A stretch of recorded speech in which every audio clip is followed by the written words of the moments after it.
Welcome to your Around the Peninsula. I'm Specialist Tyler Ferris. The military is constantly adapting and transforming. Senior Airman Destiny Chavez updates you on an upgrade that still has some growing pains to work out. His name is Stevie J. Imagine a fish without water. That's my fish. That's how it is for the 51st Force Support Squadron to work without MIL PDS, or Military Personnel Data System. Currently we have MIL PDS, mitigation. Pretty much they're updating our system that we mainly use to do all our personnel processes. But instead of flopping around, Career Development Specialist Staff Sergeant Joanna Ellerby is doing everything she can to help. I created rosters. I keep track of all the members that came in that required action. So when MIL PDS comes up, I go ahead and process the update. She gladly takes on the extra work because I love helping customers. That's our mission. That's what we do. We help the airmen. We're here for them, so when they leave here satisfied, that means we completed our job. So the next time, before you get your fins in a fit, remember, it just will help for customers to know that sometimes it's not that we don't want to help them, it's that we have limited capabilities. Senior Airman Destiny Chavez, Osan Air Base, Korea. Have a good day. Once MILPIDS clears testing, it will be up and ready for use again. Students from Seoul American High School put their courage to the test. Specialist John Berry shows us how fear is not a factor for them. If you think these people are just eating sweet marshmallows, you're wrong. Students, faculty, and parents gathered for a Fear Factor style challenge where testing your fortitude is its own reward. My favorite part was the Mother Bird and Baby Bird challenge. Well, because it was funny, it seemed pretty easy, and plus I was hoping that some people might have noticed, oh, okay, they can handle it, like we can be one of the tough ones. Proud of the fact that I put myself out there, and I'm proud that I at least got something. Members of the Parents, Teacher, and Students Organization, or PTSO, might have had as much fun preparing for this event as the participants did competing. I absolutely loved it. We had a blast planning it. I had a great crew that helped me. We laughed and giggled, but it was just totally fun to give back to the kids and they seemed to really appreciate it. We were excited about it. But this unique experience was not just for kids. I have a daughter at Sauls High School, and I wanted her to have fun tonight. It was a lot of fun. It's one of those things that we will think back about and have a lot of fun remembering together. They had a night of firsts and found out if fear is a factor for them. Specialist John Berry, Yongsan, Korea. PTSO also hosts events that raise scholarship funds for students. Service members and their families face many struggles, including employment while serving in Korea. Army Sergeant Toby Wall discovers one Area 4 job seeker hot on the trail of employment. Area 4 job seeker Stephanie Terrell chases down many leads for employment. Knowing what type she prefers helps narrow the search. I'm looking for a GS employee position. Once the freeze is uplifted, I want to get back into interacting with the military personnel because I'm a military veteran and I feel good when I'm around other military employees. Terrell attends many of the Camp Walker Army Community Service job opportunities. Her never-give-up attitude impresses one prominent job poster. She's been very proactive in learning how to really enhance her resume and to enhance the opportunities for her in the job market. And so she takes advantage of every opportunity that we have as a professional development, what have you.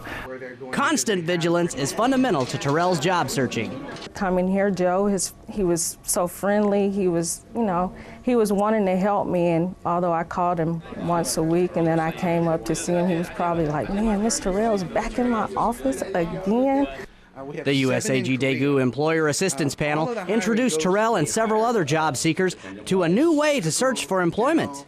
Several local employers took questions about hiring practices and which resumes make the cut. Event organizers remind potential employees of the fundamentals of job searching. And this particular event is an example of networking. She's going to find that job. So I just encourage her to keep that up, and it is something that I admire in people, to see determination like that. Army Sergeant Toby Wall, Camp Henry, Korea.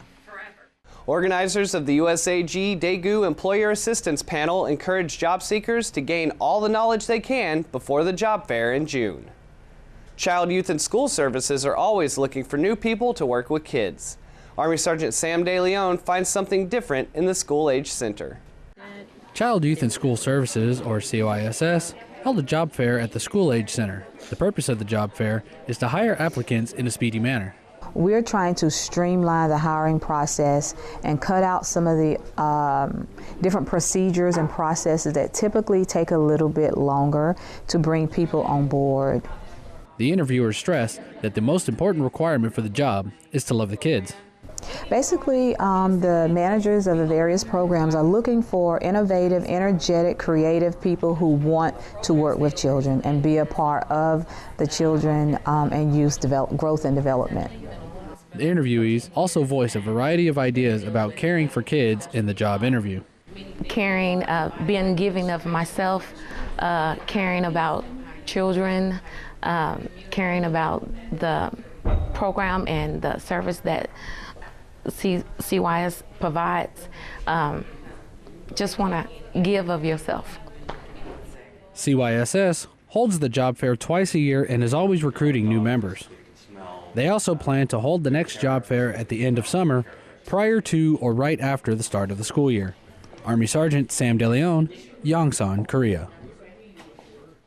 CYSS members enjoy their jobs and do their best to make and find good programs for the kids. Soldiers spend most of their time taking in what Korea has to offer. Army Sergeant Tan Pham takes us outside of Camp Casey, where some soldiers offer Korea something in return. On a gloomy morning, over 400 soldiers from the 2nd Infantry Division march out the Camp Casey main gate to the Sinchon River nearby. They're lending their services to the community by cleaning up the area. Community members come out to team up with the soldiers in an effort to keep the trail alongside the riverbed clean. Private First Class Dominic Busen chose to miss watching Michigan play in the NCAA tournament, but he has no regrets. I see people out here laughing and joking, having a good time, and getting us away from work so much and having us help the community, so we're just feeling better about ourselves and just giving us a chance to relax and enjoy other people too.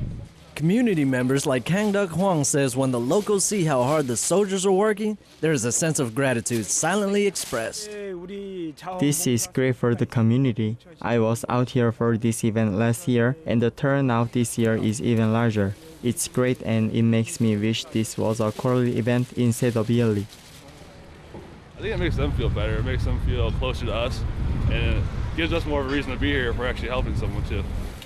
So, the next time you walk, jog, or bike next to the Sinchon River, take time to notice the hard work the 2nd ID soldiers put into cleaning up the area.